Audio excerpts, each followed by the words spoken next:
With that accident, do you feel like you can accomplish anything in this sport now, considering, God spared you, your life is a blessing? Oh, yeah, definitely. I feel like, really made me feel like nobody can stop me, because I feel like if I can be driving how fast they said I was driving, and I land on solid concrete, getting thrown in the air, I feel like, who can hurt me?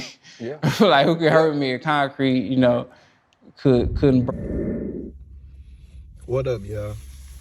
So I'm sitting here watching this interview with Errol Spence, man, on the Pivot Podcast. So if y'all haven't watched this interview, I paused it probably like 25 minutes in. That's where I'm at right now. But I paused it. So if y'all haven't watched this interview, make sure y'all watch this shit after you done watching mine. Or click on and click off, however you want to do it.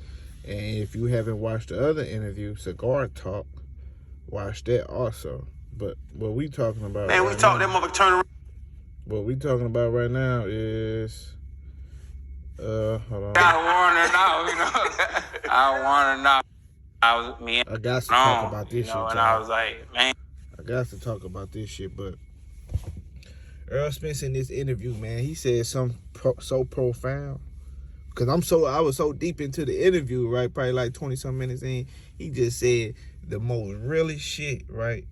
And I believe this shit too, cause I kind of think like this too. But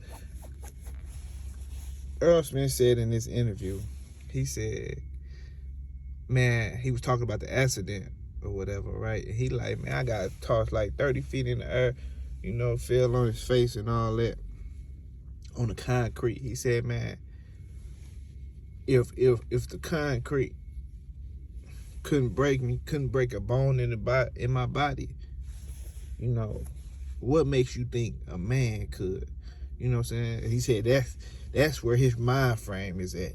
That's how he think about his situation. Because the guy asked him, do he feel like unstoppable or something like that? I forgot what the exact question was. Don't quote me. So make sure y'all go watch the interview. Y'all know exactly what I'm talking about. So he was asked the question, then Errol Spence turned around. He like, man, motherfucking concrete couldn't stop me. So what makes you think a man could? You know what I'm saying? A fucking human. You know what I'm saying? That shit was like the realest shit. I had to pause the interview and do a video. Man, this dude on a different type of time, man. He about to beat the shit out of Ugas, man. It's over for Ugas. I ain't gonna lie. If any one of y'all niggas want to bet me on the stoppage, we can get it. You heard me? We can bet. Matter of fact, nigga, we can bet right on the spot. I mean, at the fight. And everything, right?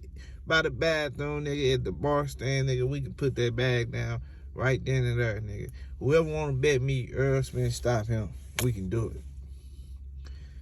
Because after I heard him say that, I said, it's over.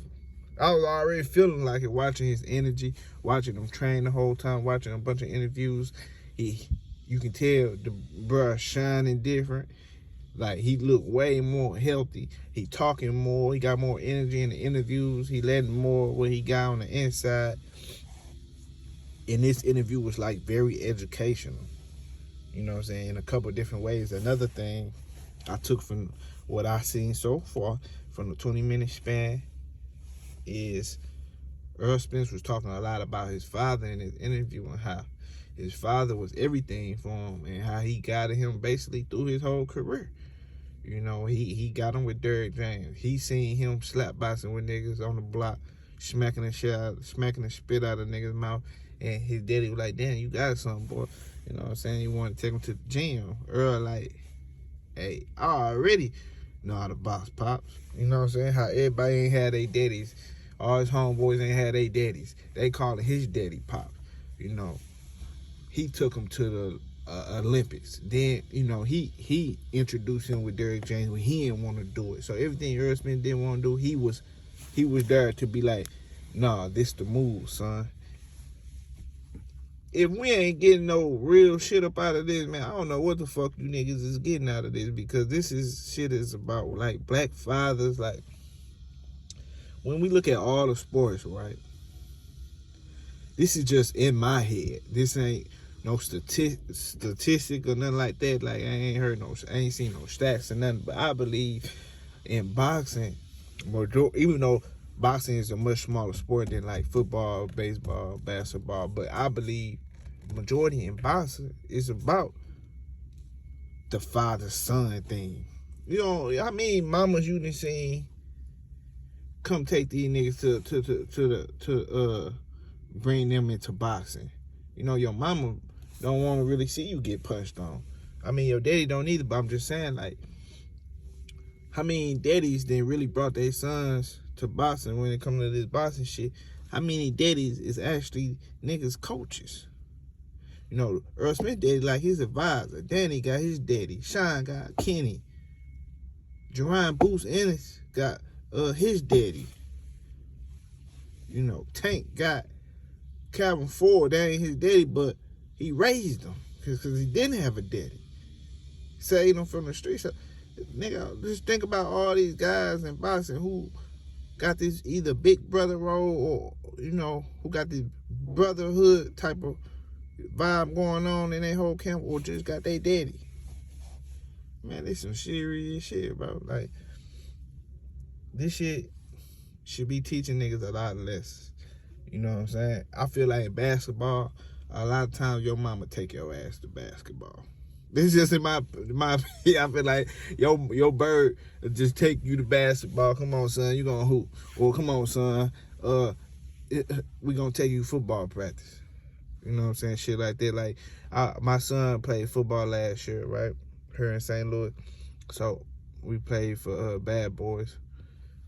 If anybody from St. Louis watching it, we played for Bad Boys. We're gonna go with a different squad this year though. But even when I took my son to football practice, it was so many I mean, my mothers taking their sons to the football practice. Nigga, it was so many of them just everywhere, bro.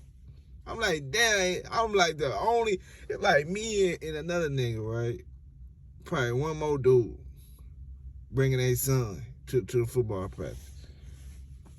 Into all the football games. Majority, it was like damn near like a 10 to 10 to 3 type of thing when it comes to mothers versus father ratio, man. So when I look at boxing, I can't imagine going to like some sort of Olympic or boxing event and see all mothers and their sons. You gonna see fathers, bro. This shit, you know, fathers don't get enough credit in this shit. And in this interview, Errol Spence gave a lot of credit to his father, which he always do. His pops, man, he brought him in boxing, bro. He guided him through this shit. You know, he kept him on the path he was on, and that's why he is successful as he is. I just found that to be like the realest shit ever, bro. So I had to do a video on this. And when he said that none of these niggas can fuck with him, right? That's already like a little confidence you got in yourself. Like, man, this nigga can't fuck with me. I'm that nigga. But then you go through some real shit and make it out. You really feel like, man, these niggas better not say nothing. Like, you really feel like these niggas can't fuck with me, bro. I can't be fucked with. So I feel that nigga on that shit. I really had to do a video on that. I said, damn. That shit was probably the most profound nigga something he ever said, bro. I fucks with that. So if y'all ain't watched this interview yet, man, y'all go tune in to this shit.